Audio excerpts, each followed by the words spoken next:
الحمد لله وحده والصلاة والسلام على من لا نبي بعده. إن شاء الله እንቀጥላለን ወቅዱ الإسلام እስልምናን የሚያፈርሱ ነገራቶች ማለት ነው። አራት ነጥቦችን ተመልክተናል።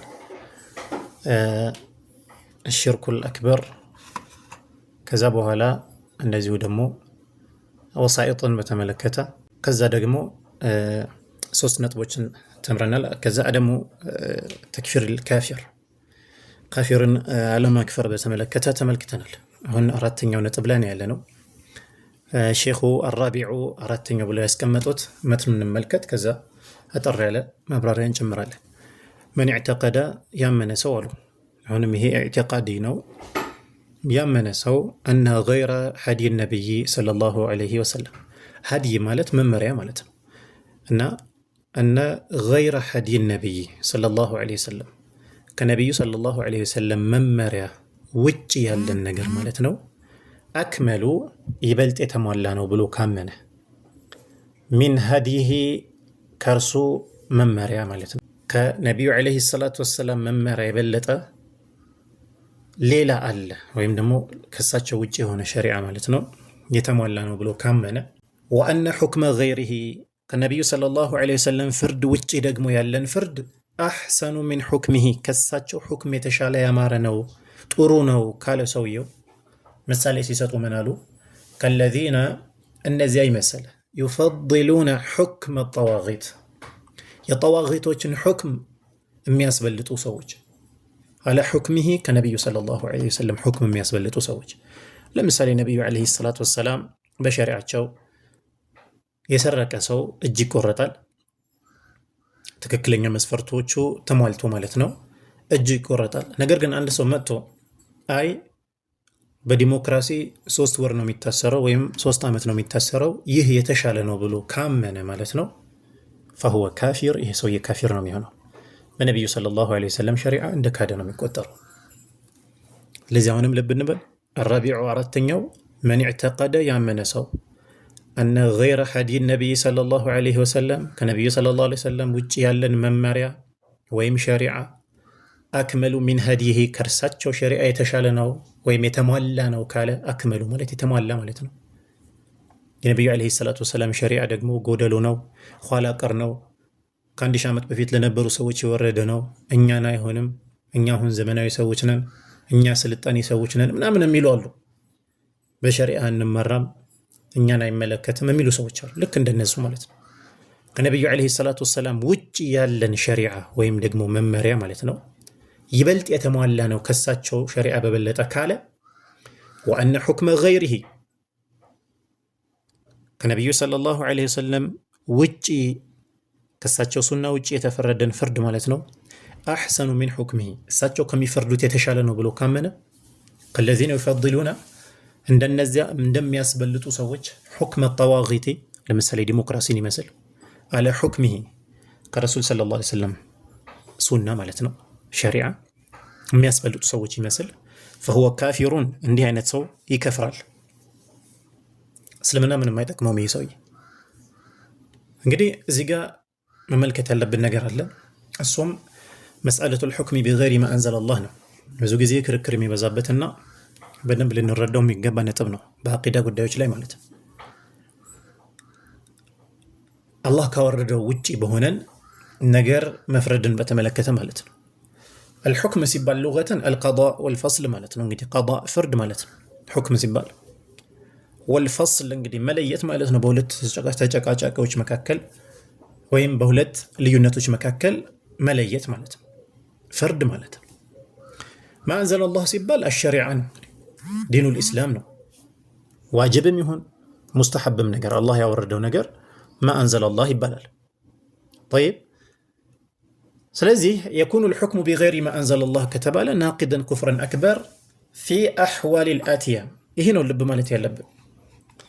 ተሳስተን በኸዋሪጆች ቢድዓ ላይ እንዳንወድቅ ወይም ደግሞ ወደ ሙርጂዓዎች አመለካከትም እንዳንገባ ማለት ነው። እነዚህ አራት ነጥቦች በስነ ስርዓት መረዳት ይኖርብናል። الحكم بغير ما أنزل الله ከአላህ ካወረደው ነገር ውጪ በሆነ ነገር መፍረድ ኩፍሩል አክበር የሚሆንበት አራት ሁኔታዎች አሉ።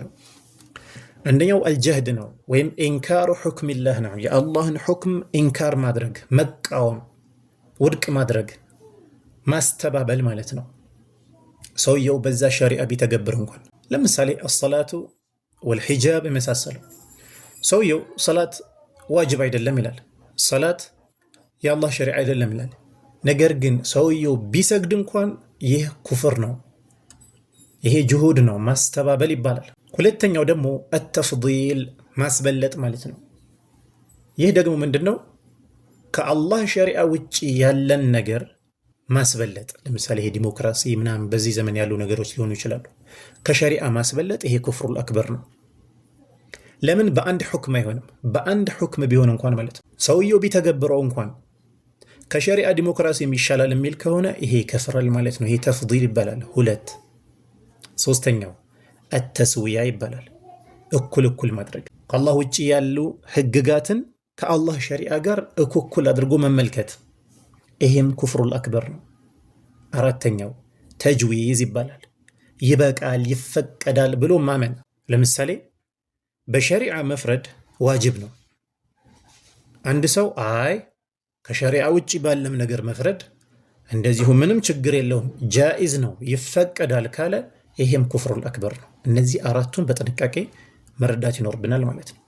هذه الحالات الأربعة هي التي يكون فيها الحكم بغير ما أنزل الله كفرا أكبر ካልሆነ እንደዚህ አይነት ተፍሲሎችን ሳንረዳ በልቁ ኩፍሩል አክበር ነው የምንል ከሆነ በኸዋሪጆች ቢድዓ ላይ ነው የምንወድቀው።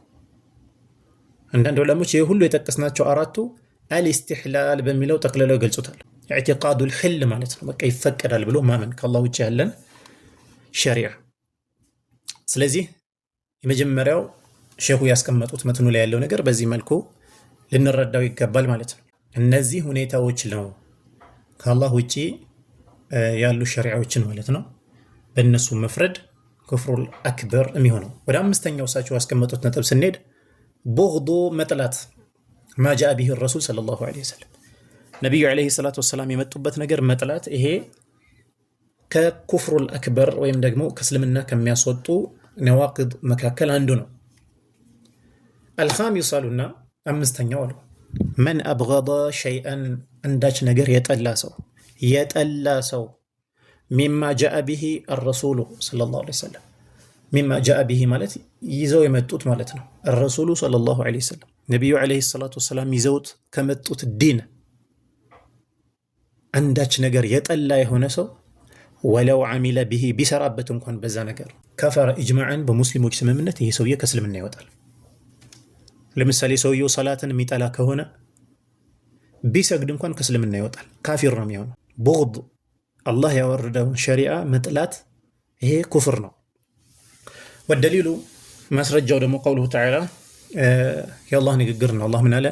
ذلك بأنهم كرهوا ما أنزل الله فأحبط أعمالهم ይህም እነሱ ይላል ቢአንሁም እነሱ ከሪሁ ጠሉ ማለት ነው። ማ አንዘለ አላሁ አላህ ያወረደውን ነገር ጠሉ አለ። በዚህም አላህ ስብሓነሁ ወተዓላ ምን አደረገ? ፈአሕበጠ አዕማለሁም ይሰሩት የነበረ ስራ በአጠቃላይ አወደመባቸው፣ አበሰው ማለት ነው፣ አጠፋው። ምክንያቱም ኩፍር ነው። አላህ ያወረደውን ነገር አላህ ያወረደውን ሸሪዓ መጥላት ይሄ ከክህደት ነው። ይህ ጥላቻ የሚባለው ነገር የቀልብ ተግባር ነው። አመሉን ቀልብይ ነው፣ የቀልብ ተግባር ነው። ስለዚህ ይሄንንም አሁንም ተከፋፍለን መመልከት ይኖርብናል። አልቡግድ ሲባል መጥላት ሲባል ሚን ሐይሱል ሑክም ማለት ነው። ሁለት አይነት አድርገን ልንመለከተው እንችላለን። አንደኛው ቡግዱ ኢዕቲቃዲ ይባላል፣ እምነታዊ የሆነ ጥላቻ። እንዴት ሊታወቅ ይችላል? ቀመሩ ምንድን ነው ከተባለ አንድ ሰው ከአላህ ዲን የሆነን ነገር መጥላቱ ነው። ፈቀጥ ሊሙጀረዲ አነሁ ሚን ዲንላህ የሆነን ተግባር የአላህ ዲን በመሆኑ ብቻ የሚጠላ ዋጅብም ተግባር ይሁን ሙስተሐብ የሆነ ተግባርም ይሁን ሰውየው የአላህ ዲን ውስጥ የሚካተት የሆነ ዋጅብ ወይም ሙስተሐብ ነገር መሆኑን አውቆ ይሄንን የሚጠላ ከሆነ ማለት ነው ሰውየው ቢተገበረውም ባይተገበረውም ሃዛ ኩፍሩን አክበር ወናቂዱን ይህ ትልቁ ኩፍር ነው፣ ከእስልምናም ያስወጣዋል። ሁለተኛው ግን ኢዕቲቃዲ ሳይሆን ዓመልይ ነው። ቡግዱን ዓመልዩን ተግባራዊ የሆነ ጥላቻ አለ። ይህም ዷቢጥ አለው፣ ቀመር አለው፣ የምናይበት ፎርሙላ አለው የራሱ። ለምሳሌ ቡግዱ ሸይእ ሚን ዲንላህ ከአላህ ዲን የሆነ ነገር ይጠላል ሰውየው። ላ ሊአጅሊ አነሁ ሚን ዲንላህ ግን ሲጠላ ማለት ነው የአላህ ዲን ስለሆነ አይደለም የሚጠላው፣ ለሌላ ዓላማ ለሌላ ነገር በል ሊአጅሊን አምሪን አኸር ማለት ነው። ለሌላ ጉዳይ ብሎ ያንን ነገር ይጠላዋል፣ ግን የአላህ ዲን ውስጥ የሚከተት ነገር ነው። ይሄ ኩፍሩን አስገር ይባላል፣ እስልምና ያስወጣ። ለምሳሌ በረፍት ሰዓት ላይ መስጅድ መውጣትን ሰውየው ሊጠላ ይችላል። ወደ መስጅድ ሄዶ መስገድ ሊጠላ ይችላል። ወይም ደግሞ ለሰላት አልፈጅር በክረምት ቅዝቃዜ ባለበት ሰዓት ነቅቶ ተነስቶ መስገድ ሊጠላ ይችላል ሰውየው ማለት ነው። እንግዲህ ሰውየው የጠላው ይህን ነገር የጠላው የአላህ ዲን ስለሆነ አይደለም የጠላው፣ ለሌላ ነገር ነው። ወይም ደግሞ ሴት ነች፣ ባሏ ሁለተኛ፣ ሶስተኛ፣ አራተኛ እንዲያገባ አትፈልግም፣ ትጠላለች ይህንን ነገር ማለት ነው። ምክንያቱም ወዳጇን ስለሚጋሯት ማለት ነው። አሁን እሷ ሸሪዓ በዚህ መልኩ ስለደነገገ አይደለም ሸሪዓውን የጠላቸው፣ ለሌላ ጉዳይ ነው የምትጠላው ማለት ነው። ይህን ነገር እንግዲህ ሁላቸውም አሁን በእነዚህ ያየናቸው ሓሎች የአላህ ሸሪዓ ወደው የሚቀበሉ ናቸው፣ የተገብሩታልም። ነገር ግን በሆኑ ሁኔታዎች ላይ ማለት ነው ያንን ይጠላሉ። ይህ ከሆነ ኩፍሩን አስገር ነው የሚሆነው፣ ከእስልምና አያስወጣም ማለት ነው። ሌላው ተፈጥሯዊ የሆኑ ጥላቻዎች አሉ፣ እነዚህ እዛ ውስጥ አይካተቱም ማለት ነው። ነገር ግን በተፈጥሮ የሚመጣብን የሆኑ ጥላቻዎች የሚያደርሱት የሆነ ነገር ይታይና ወደ ሐራም ነገር ካደረሱ ሐራም ይሆናል። ዋጅብ ነገር እንድንተው እንደዚሁ ካደረጉን ያው ሐራም ይሆናል። በዚህ መልኩ እንመለከተዋለን ማለት ነው። ስለዚህ ከሸሪዓ የሆነ ነገር መጥላት ከእስልምና ያስወጣል ሲባል እንዴት ነው ከተባለ ቅድም ባልነው መሰረት የአላህ ዲን በመሆኑ የሚጠላው ማለት ነው። ለምሳሌ ተዓዱድንም ልክ እንደዚሁ 2፣ 3፣ 4 ማግባት ይህ የአላህ ሸሪዓ በመሆኑ የሚጠላ ካለ ቀጥታ ከእስልምና ነው የሚወጣው። ካፊሩን ማንም ይሆንማል ማለት ነው። አይ እኔ የጠላሁት ከዚህ ምክንያት ነው፣ አይ እሱ ማስተዳደር ስለማይችል ነው፣ አይ ምናምን ሌሎች ነገሮች በዚህ መልኩ ከሆነ ከእስልምና ያስወጣ። ነገር ግን ይህ የአላህ ሸሪዓ በመሆኑ እንዴት አላህ እንዲህ አይነት ነገር ይደነግጋል በሚል ወይም በቅዝቃዜ ሰዓት መስጂድ ወጥቶ መስገድ ሊሆን ይችላል፣ ሌሎችንም የአላህ ዲን በመሆኑ የሚጠላ ከሆነ ማለት ነው ይሄ ኩፍሩል አክበር ነው የሚሆነው፣ ከእስልምና የሚያስወጣ የሆነ ኩፍር ነው። ይህንንም እንደዚሁ በጥንቃቄ መመልከት ይኖርብናል ማለት ነው። ቃለ አላሁ ተዓላ ዛሊከ ቢአነሁም ከሪሁ ማ አንዘለ አላሁ ፈአሕበጠ አዕማለሁም፣ አላህ ያወረደውን ነገር ጣሉ፣ ስራቸው በአጠቃላይ አላህ አበሰው ይላል። ስለዚህ አንድ ነገር የአላህ ዲን በመሆኑ ብቻ ልንጠላ አይገባም ማለት ነው። ካልሆነ ኩፍሩል አክበር ላይ ልንወድቅ እንችላለን ማለት ነው። ስለዚህ ይህንንም በዚህ መልኩ ልብ ብለን መመልከት ይኖርብናል። طيب ስድስተኛው الناقض ማለት ነው الاستهزاء بالدين الاستهزاء ማለት ማላገጥ ማሾፍ ማለት ነው። በዲን ማሾፍ በዲን ማላገጥ።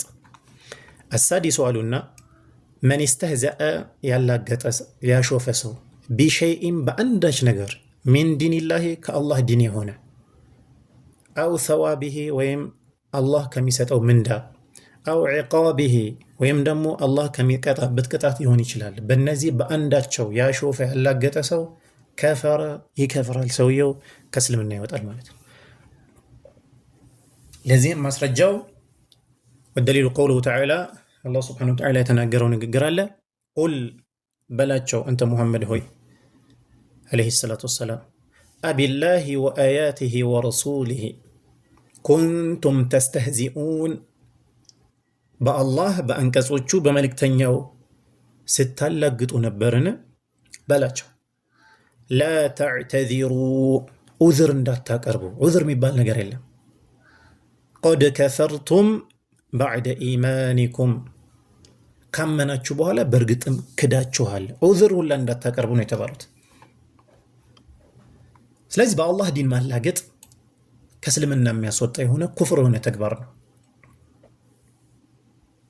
ሱኽሪያ ማሾፍ ማለት ነው፣ ወይም ዝቅ ዝቅ ማድረግ የአላህን ሸሪዓ ማለት ነው። ይህ ማሾፍና ማላገጥ በሁለት አይነት መልኩ ሊከሰት ይችላል። አንደኛው ቢልቀውል ነው፣ በንግግር። ሁለተኛው በፊዕል በተግባር ሊከሰት ይችላል። ስለዚህ አሁንም ነገሮቹ ከፋፍለን መመልከታችን ይጠቅመናል ማለት ነው። ከሸሪዓ ሁክም አንፃር አንደኛው አይነት እስትህዛእ ሰሪሑን ሙባሸር፣ በቃ በቀጥታ ዲን ላይ የሚያሾፍ ይኖራል። በራሱ በእስልምና ያሾፋል ማለት ነው። ወይም ደግሞ ከእስልምና በተያያዘ ነገር ያሾፋል። ይህ ሰውዬ ኩፍሩል አክበር ነው የወደቀው፣ ከእስልምና የሚያስወጣው ተግባር ነው የሰራው። ሰውየው ያንን ነገር ቢተገብረው እንኳን ራሱ የዲን አካል የሆነን ነገር ወይም ደግሞ ከዲን ጋር የተያያዘ ነገር በነዛ ነገራቶች ማሾፍና ማላገጥ ይህ ከእስልምና የሚያስወጣ የሆነ ናቂድ ነው። ሁለተኛው እስትህዛኡን ገይሩ ሰሒሕ ሰሪሕ አፎን ገይሩ ሰሪሕ የሆነ ወይም ደግሞ ግልጽ ያልሆነ ማላገጥ ማሾፍ አለ። ግልጽ ያልሆነ በቀጥታ ያልሆነ ማለት ነው። ለምሳሌ አልእስትህዛኡ ቢልሙተደይኒን ዲንን አጥብቆ የሚይዙ የሆኑ ሰዎች ላይ ማላገጥ፣ ይህም በሁለት ይከፈላል። አንደኛው እስትህዛኡ ሊአጅሊ ተደዩኒሂም እነሱ ዲንን አጥብቀው በመያዛቸው የሚያላግጥ ከሆነ ሃዛ ኩፍሩን አክበር፣ ይሄ ትልቁ ኩፍር ነው፣ ከእስልምና ያስወጣዋል። ሁለተኛው እስትህዛኡን ላ ሊአጅሊ ተደዩኒሂም ዲንን አጥብቀው ስለያዙ ሳይሆን ወኢነማ ሊአምሪን አኸር ለሌላ ነገር ብሎ ካሾፈ፣ ለምሳሌ ከአስዋትህም ድምፃቸው ላይ ወይም አሽካልህም ወይም ደግሞ ቅርጻቸው ላይ ወይ እንቅስቃሴያቸው ላይ የመሳሰለው ነገር ከሆነ ከእስልምና አይወጣም። ይህ ሰውዬ ይሄ ኩፍሩን አስገር ነው የሚሆነው፣ ወንጀል ይሆንበታል ማለት ነው። እንግዲህ ይህንን አያ የጠቀስነው አያ እዛ ላይ ሼኹ የጠቀሱ አያ በተመለከተ ሰበበ ኑዙሉ ስንመለከት ለምንድን ነው በምን ሰበብ ነው ይሄ አያ አላህ ሱብሓነሁ ወተዓላ ያወረደው የሚለው ነገር ስንመለከት ሙስሊሞች በዛ ዘመን ነቢዩ ዓለይሂ ሰላቱ ወሰላም ዘመን ማለት ነው ለማ ቀዲሙ ሚን ገዝወቲ ተቡክ ጀለሱ ሊልኢስቲራህ ከተቡክ ዘመቻ ሲመለሱ ሙስሊሞች ለማረፍ ቁጭ አሉ እና ከፊል ሰዎች ነበሩ እነሱ እየቀለዱ ማለት ነው ሙማዚሐን እንዲሁ እንደ ቀልድ ነገር እያወሩ ምን አሉ ማ ረአይና ሚስለ ቁራኢና ሃኡላእ እኛ እንደነዚህ ቁራዎቻችን የመሰለ አይተናናቅ አርገበ ቡጡንን በጣም ሆዳም የሆኑ ለሆዳቸው ብቻ የሚኖሩ ወአክዘበ አልሲናን ምላሳቸው በጣም የሚዋሽ ወአጅበነ ኢንደ ሊቃእ ከጠላት ጋር ሲገናኙ ደግሞ በጣም ፈሪ የሆኑ እንደነዚህ ቁራዎቻችን አላየንም ይሉና በሷሃቦች ያላግጡባቸዋል። እነሱ እየቀለዱ ለቀልድ ነበር ያልነው አሉ። በማን በሷሃቦች ላይ ነው የሚያላግጡት? ከጂሃድ እየተመለሱ ባሉ ሷሃቦች ላይ ማለት ነው። እንደ ቀልድ ነው ያወሩት እነሱ። ፈረደ ባዕዱ ሷሃባ አንዳንድ ሷሃቦች መልስ ሰጧቸው። ከዘብት አንተ ውሸታም ዋሽተሃል፣ ወላኪነከ ሙናፊቅ አንተማ ሙናፊቅ ነህ አሏቸው። ለአርፈዐነከ ኢላ ረሱሊላሂ ሰለላሁ ዐለይሂ ወሰለም ያንተ ጉዳይማ ወደ መልእክተኛው ዓለይሂ ሰላቱ ወሰላም አድርሳለሁ ይላል አንድ ሷሃባ። ፈዘሀበ ሄደ ሊዩኽቢረ ነቢይ ሰለላሁ ዐለይሂ ወሰለም ለነቢዩ ዓለይሂ ሰላቱ ወሰላም ሊነግራቸው ሲሄድ ፈወጀደ ልወሕይ ቀድ ሰበቀ ወሕይ ቀድሞት ወርደዋል። አላህ ሱብሓነሁ ወተዓላ ይሰማል ያያል ሁሉ ነገር።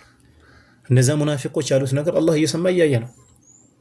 ያ ሷሃቢ ሊነግራቸው ነቢዩ ዓለይሂ ሰላቱ ወሰላም ዘንድ እየሄደ ነበር። ሳይደርስ አላህ ለመልእክተኛው ዓለይሂ ሰላቱ ወሰላም ወሕይ ያወርዶላቸዋል እና ዘጋቢው ምን አለ? ፈወጀድቱ ረጁለ ሙተዓሊቀን ቢናቀቲ ረሱሊላሂ ሰለላሁ ዐለይሂ ወሰለም እና በነቢዩ ዓለይሂ ሰላቱ ወሰላም ግመል ላይ ማለት ነው እዛ ላይ ያኒ ተያይዞ ይህንን ሰው ያኒ ሙናፊቁ ማለት ነው እየተጎተተ አይቼዋለሁ ይላል። እና ምን ይላል ሰውየው? ዑዝር እያቀረበ ዑዝር። አንዳንድ ሰው በቃ ለሁሉም ነገር ዑዝር ያለም ይመስለዋል። ሰዎች እንደፈለገ ቢሆኑ በቃ ዑዝር አላቸው ላ። እና ሰውየው ምን ይላል? ያ ረሱላላህ ኢነማ ኩና ነኹዱ ወነልዐብ የአላህ መልእክተኛ ሆይ እኛ እኮ እየተጫወትን ለጨዋታ ያህል ነበር ያልነው። ሱብሓነላህ። በሰሃቦችን እንዲህ ማሾፉ ብቻ ማለት ነው ምን ያህል ከባድ ነገር እንደሆነ አስቡ። ኢነማ ኩና ነኹዱ ወነልዐብ እኛ እኮ እየተጫወትን እንዲሁ ስንዘባረቅ ነበር። ወረሱሉላሂ ሰለላሁ ዐለይሂ ወሰለም ላ የልተፊቱ ኢለይህ ወደ እሱ ዞር ብለውም አላዩትም። ዑዝሩን አልተቀበሉትም። ስንቀልድ ነው እንዲህ ነው አይባልም። በዲን አይቀለድም። እነንትናን ለማሳቅ ብዬ ነው አይባልም። ነቢዩ ዐለይሂ ሰላቱ ወሰላም ይሄ ለሚደረድረው ዑዝር ማለት ነው። ነቢዩ ዐለይሂ ሰላቱ ወሰላም ዞርም ብሎ አልተመለከቱትም። ምንም ቼክ አላደረጉት። ምክንያቱም ከባድ ነገር ነበርና የሰራው።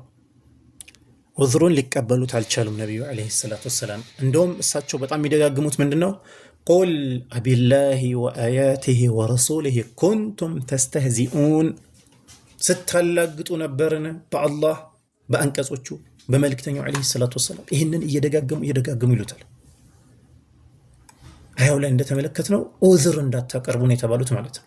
ምንም አይነት ዑዝር እንዳታቀርቡ እና ከዚህ ሰበብ ኑዙል የምንጠቀማቸው ነገሮች አንደኛው አልኢስቲህዛኡ ለይሰ ፊሂ ዑዝር ነው። በዲን ማላገጥ ዑዝር የሚባል ነገር የለውም። ምክንያቱም ይህ ኢስቲህዛእ የሚባለው ነገር ሱኽሪያ ነው። በቃ ማሾፍ ማለት ነው። ዝቅ ማድረግ ነው። አልኢስቲህዛእ ቢሶሓባ በሶሓቦች ማላገጥ ግን በነገራችን ላይ ፊማ የዑዱ ኢለ ዲኒ ሁወ ኢስቲህዛኡን ሰሪሕ ነው። እንግዲህ በዲን ጉዳይ ላይ በተያያዘ በእነሱ ማላገጥ ልክ በሸሪዓ እንደ ማላገጥ ግልጽ የሆነ ኢስቲህዛእ ነው ማለት ነው። ለዛ ነው ምንም አይነት ዑዝር አልተሰጣቸውም። እና በዚህ መልኩ በዲን ማላገጥ በጣም ከባድ ነገር እንደሆነ ልብ ማለት አለብን። ይህንን ጉዳይ ለምሳሌ ረመዳን አካባቢ እንደዚህ አይነት ነገሮች በዲን ማላገጥ በጣም ይበዛል።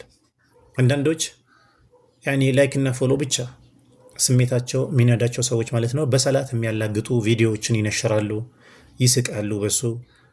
የሆነ ሰውዬ እንደዚህ ሰላት እየሰገደ አጠገቡ ምግብ አስቀምጦ ምናምን፣ ይህ ሁሉ በዲን ማላገጥ ነው። ወይም አንድ ሰውዬ በቃ ልክ ሳያውቅ አዛን እንደተባለበት ነገር እያስመሰሉ እንደዚህ በዲን የሚያላግጡ በየቦታው በዲን ሻዒሮች እንዲሳቅ የሚያደርጉ ሰዎች አሉ። ይህ ከእስልምና የሚያስወጣ የሆነ ኩፍር ነው። ዲንን እኛ ስናከብረው ነው የሚከበረው። እና ሰዎች እንዲያላግጡበትና በሚያላግጡበት ነገር የምንስቅ ከሆነ ለዲን ያለን ቀልባችን ውስጥ የሚኖር ኢሕቲራም፣ ክብር ምናምን የሚባለው ነገር የተፋቀ እንዳይሄድ ያሰጋልና ይሄ ልብ ማለት አለብን። በሌሎችም የዲን ተግባሮች እንደዚሁ ማላገጥ፣ ማሾፍ፣ መሳቅ እንዲህ አይነት ነገሮች ማለት ነው ላይሊቅ የሚገባ ነገር አይደለም። ኢንሻአላህ ሌሎች ነዋቅዶች እንመለከታለን። አሰላሙ አለይኩም ወረሕመቱላሂ ወበረካቱ።